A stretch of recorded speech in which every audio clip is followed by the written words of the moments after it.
Hello. So let's go straight to the point. I don't want to take too much of your time, and I know that at the end of my talk, there's a drink reception where we all want to attend to. So who I am? I said I work at EDB. EDB is the first contributor to Postgres, so it's a small project you might have heard about.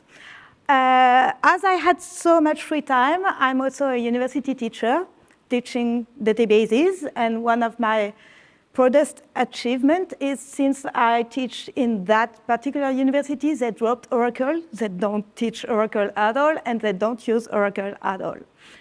And I'm also a community person. I'm the treasurer of PostgreSQL Europe. I'm the founder of Postgres Women, and I'm also a recognized Postgres contributor. I will go through this talk in only 4 parts. The first one is about data, the second about Postgres, the third about AI, and then we will put all that together to see what we can do. I will try to have a demo, so we know that demos always fail, so thank you for being very, very nice with me when it will fail. So, data. When we have data, most of the time, if we store them, it's because we want to try to predict what will come after. And it has always been that way. I have a few examples, but the one I love is I don't think that's totally a mistake if Oracle called themselves Oracle. They wanted to make you think that through your data you were storing at Oracle, you will be able to have a glimpse in the future. Cassandra did the exact same, because to me it's a very clear link to Cassandra of Troy, who was able to predict the future, but was cursed and no one believed her, which is too bad for her, for Troy. I have another example. I've worked for a very specific database in France. After the Second World War in France, we had this problem that we had too many children dying. So government ordered a study to find out why so many children were dying in France and not in other European countries. They found out that the problem was there was not enough milk from cows, and even the milk we get was not from the highest quality, and it was not enough for our children. So they decided to create some kind of database where they will register the quality of milk given by a cow and the quantity of milk. So that now, when a cow is born in France, we can predict with a very good accuracy the number of liters of milk she will give during her whole life, and even the quality of this milk, the percentage of fat, and so on. And that's how we changed this problem in France, and it took 5 to 10 years to get to have enough data to be able to predict the quality of milk. And now the accuracy of this data is really, really great. Okay, everyone knew that data is the new gold. Everyone has heard if it's free, use the product, but do you know that if it's not free, you're still the product? Because that's how it works. It's not because you're paying that they won't gather data about you. When you have data on one person, it means you can try to influence them into doing things you'd like to do. Sometimes it's very stupid. When you buy something and then the next day you have an advertisement about the same thing, it feels pretty stupid. You just bought one. Maybe you don't need 10 of them. But that's how it works. And also, now that we have AI coming into the play, AI is training on the data we have. Not always data that people are sharing willingly, but they're training on that. So that the one with the most data is the more powerful. Now, let's see what Postgres can do.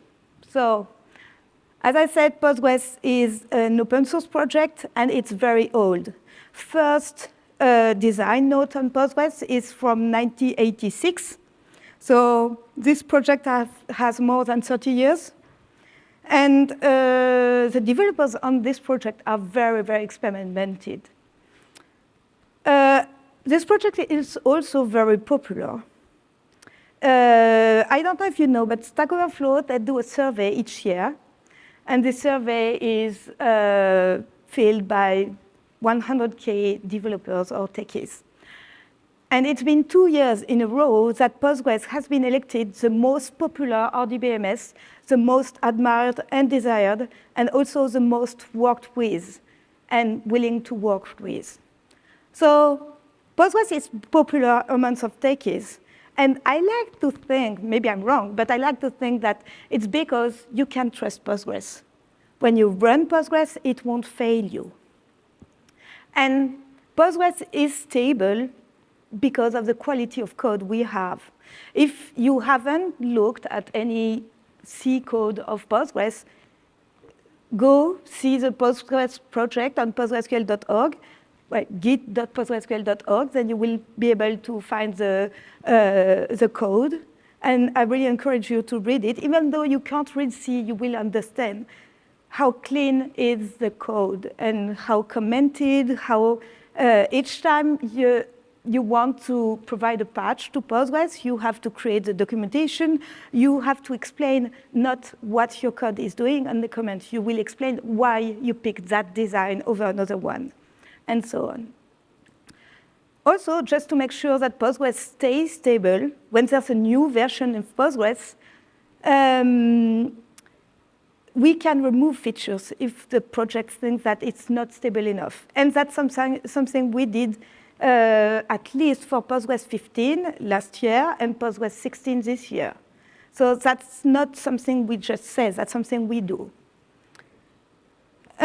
Also, we have this very weird decision system. So when someone sends a patch, we need to have at least a few people agreeing that this would be better for Postgres, and we need to have no one against it. If one person is against that patch, it won't pass. We need people to have a debate to find out if we can do it better or if it's not a good idea at all. But there will be a debate. And I'm talking about real debates with adults capable of changing their minds when they understand the other point of view and so on, which is not that frequent nowadays that we have social media and so on. So, PostgreSQL, oops, I forgot I had bullet points, right. It's also extensible. What does it mean? So that's the second point of the design note of 1986.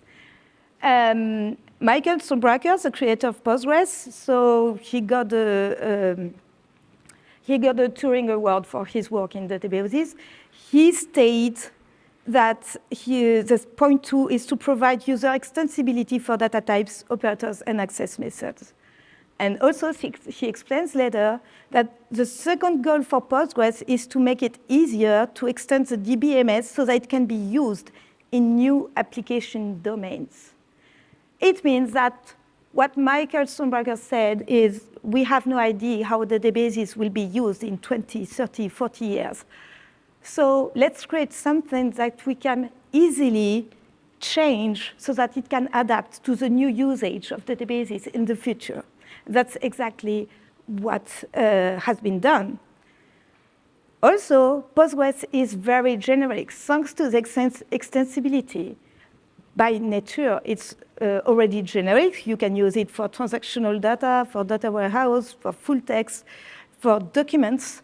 We have a very interesting benchmark where we demonstrate that it performs better than MongoDB on JSON data.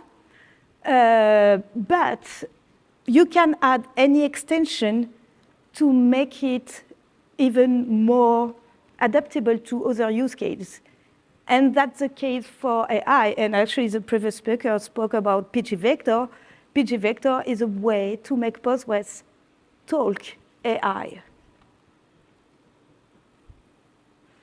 So let's talk about AIs.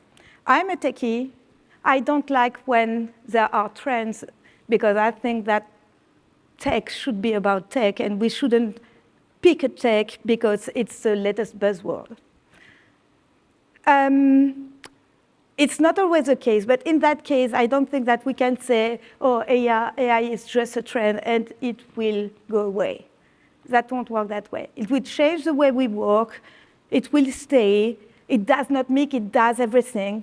It's not, we have a saying in French, we say, il ne fait pas le café. It does not make coffee. But it can still do a lot. And it's that important that last year, my university students, 3/4 of them tried to trick me into providing reports written by ChatGPT. Well, it didn't work that well because I spotted it, but that's really something that will stay. Also, marketing is hugely investing in AI because they have all these things they can use, automate, and so on. If you're on LinkedIn and you're a techie, you might get some weird messages from hiring people totally out of spot, providing you with a role that has nothing to do with you. I think that AI might make that better, I hope, because it's very boring to get these emails.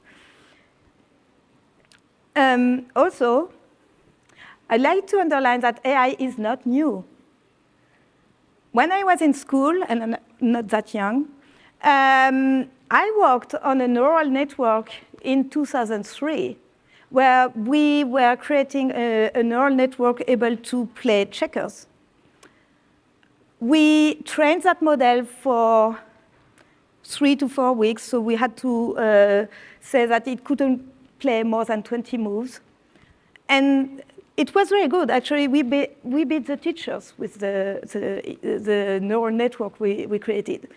But if you could resist the first 20 moves, then it was playing very, very, very, very bad. So it's all about bias. AI will only do what you tell them to do. It won't go further. It's still very stupid. Don't think that AI is very, very smart, because that would be not understanding how it works. It's just about probability, and it's not that smart. We have several types of AI. The first one is called reactive AI. Again, that's not very new, because in the 90s, maybe you've heard of Deep Blue. Deep Blue was a computer who was competing against Garry Kasparov, at the time chess world champion. And allegedly, Deep Blue won, but there's one pawn move we're not very sure was made by the AI. Even if you're a chess player and you're playing on Lichess, or you might have used Stockfish AI to find out the best move and so on, and you know the difference between a human chess move and a computer chess move. Computer have no feeling. They can't sense the situation. They can't sense that in this situation, the white are winning or the black are winning, even though they are one pawn down, because it's still very stupid, and they can't feel it. We have also generative AI. So that's a chatbot. Again, it's very stupid. The main role of chatbots is just to pick a keyword and elaborate an answer based on the keyword it's got. So don't try making sentences with a chatbot. Just write a bunch of keywords. That should be enough. Limited AI. So limited AI means that it's limited to a very particular domain. For example, Amazon Alexa is a very limited AI. And I have a very simple example. One day, my daughter, she's 9, came to me saying, I don't love Alexa. I say, what did she do? And she said, I asked her to make me fries, and she couldn't. So yes, it's limited. You can't ask Alexa to make fries. She won't be able to do that. It's only able to do what we programmed it to do. So if you want Alexa to play your best song in your play song from Spotify, it will be able to do that. Well, sometimes it has some trouble understanding yourself, but that should be mostly fine.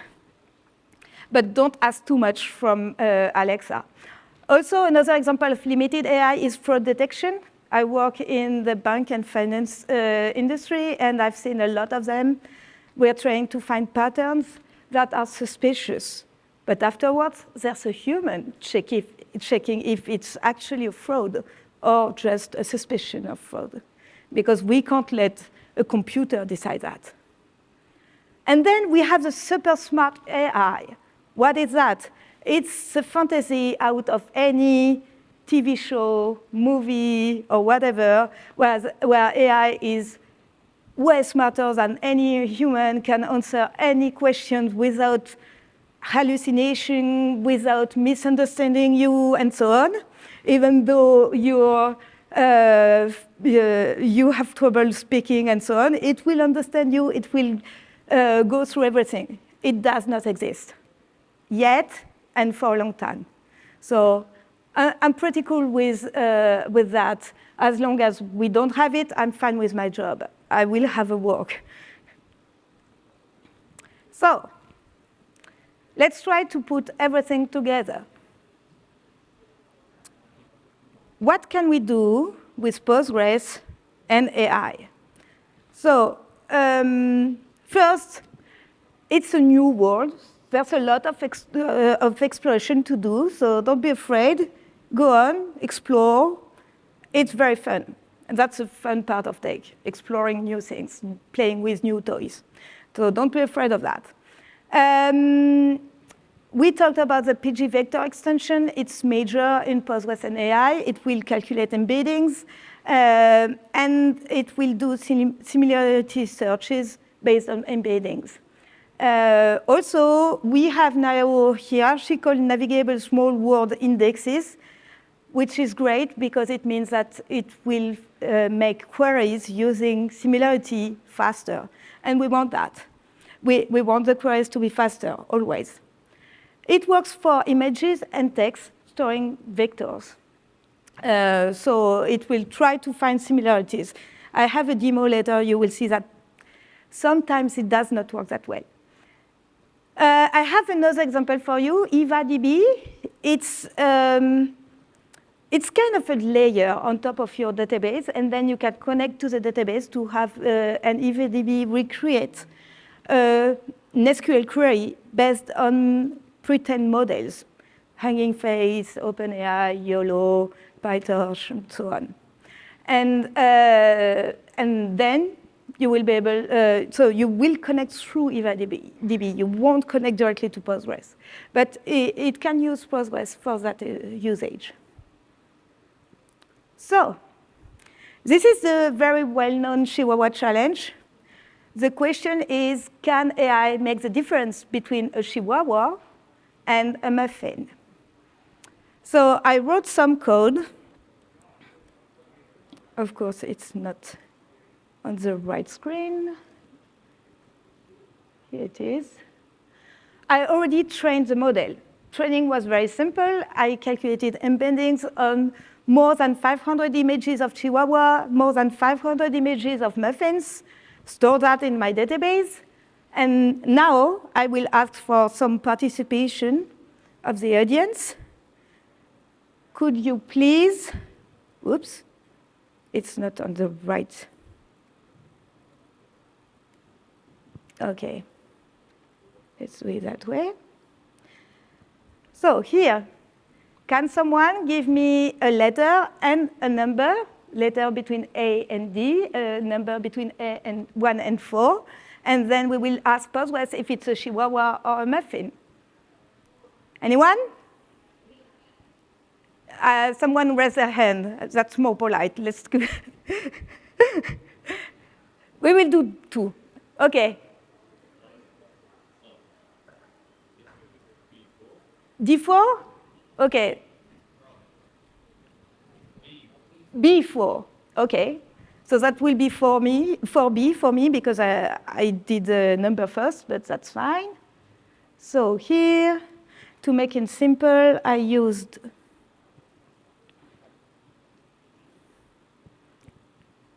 I really need to. That's the problem with demos when you're not mirroring. OK, so I will simply say 4B, and then we will ask if it's a Chihuahua or a muffin. Actually, I don't remember. Was it a Chihuahua or a muffin? OK, we'll look at it. So Postgres says it's a muffin. Let's look at it. 4B. Yes, muffin. Right. Can we have another try?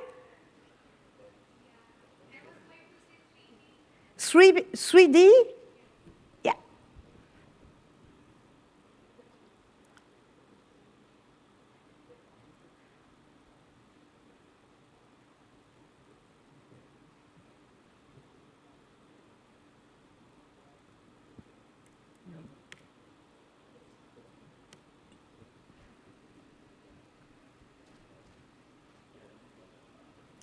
It was a Chihuahua. Was it a Chihuahua? I should look at it before. So 3D, yes, it was a Chihuahua. So I will show you how it can also fail, because that's more fun. And no one chose the pictures that didn't fail. So what is 4D? Is it a Chihuahua or a muffin? It's a muffin. So let's see here.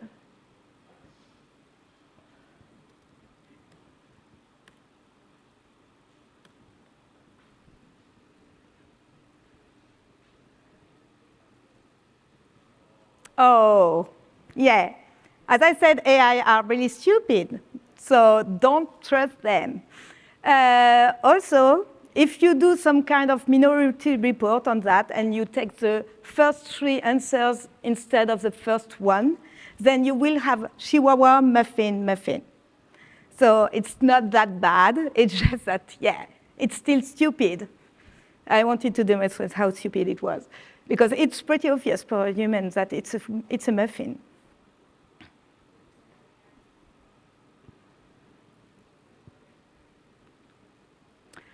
And now we come to the very interesting part for me as a Postgres expert, because we can use AI to make Postgres better.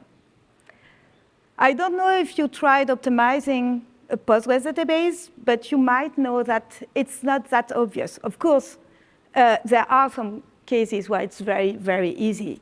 But most of the time, it's trying to find a balance, because you can optimize one query and decrease performance on all the others. And you have no idea of the workload. You have no idea of all the others' query. So when you put that in production, you just cross your finger and hope it will make things better, but you have no idea. And that can be done with AI. We can have automated tuning with AI, because AI is very good at finding patterns. And so it will pick a pattern and will try to apply something. We have all we need in Postgres to try things out. For example, we have HypoPG, which is an extension that will create hypothetical indexes, so that we can check that creating those indexes will actually make things better without creating the indexes. What we can do also is, since we have HypoPG, what about automatic indexion? That shouldn't be so hard. We can create them hypothetically, check if it's better. We can also see if they are used. In Postgres, you have extensible, you have very, very huge amount of statistics about usage of your columns and your indexes. Please use them. Well, most of the time, I don't know why. It seems that storage is cheap, but for the past 10 days, I've been fighting developers to remove indexes. And I had to demonstrate to them that there was 0 scan on those indexes for the past 5 years. That's really a trend. Indexes are costly for any write queries. It can also be costly for read queries if you have too many of them, because the optimizer has too many paths to choose from and can be confused. So you don't want too many indexes, in particular in transactional databases. So yes, with automatic indexing, you won't have that problem anymore. What we could do with AI is also suggesting architecture. Creating the right architecture for your needs, depending on your RTO and RPO, is complex. You're not sure you will be able to achieve them. And you can also discuss with AI, saying, what happens in that scenario? What happens if there is a network shortage between both my data centers? And so on. So that's very exciting. Also, one thing I'm very excited about is automatic data modeling, because from what I've seen, humans are not very good at it. But remember, AI is still stupid. You will need a human to supervise it to make sure it's good. And also, we can go further. We could have a more natural query language. SQL has been meant to be naturally read in English.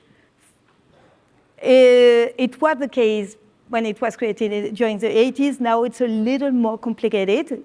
But what about just writing the question in an AI and having the SQL query? At the moment, it's very, very bad. Don't do that. But I hope it can be enhanced and make queries better.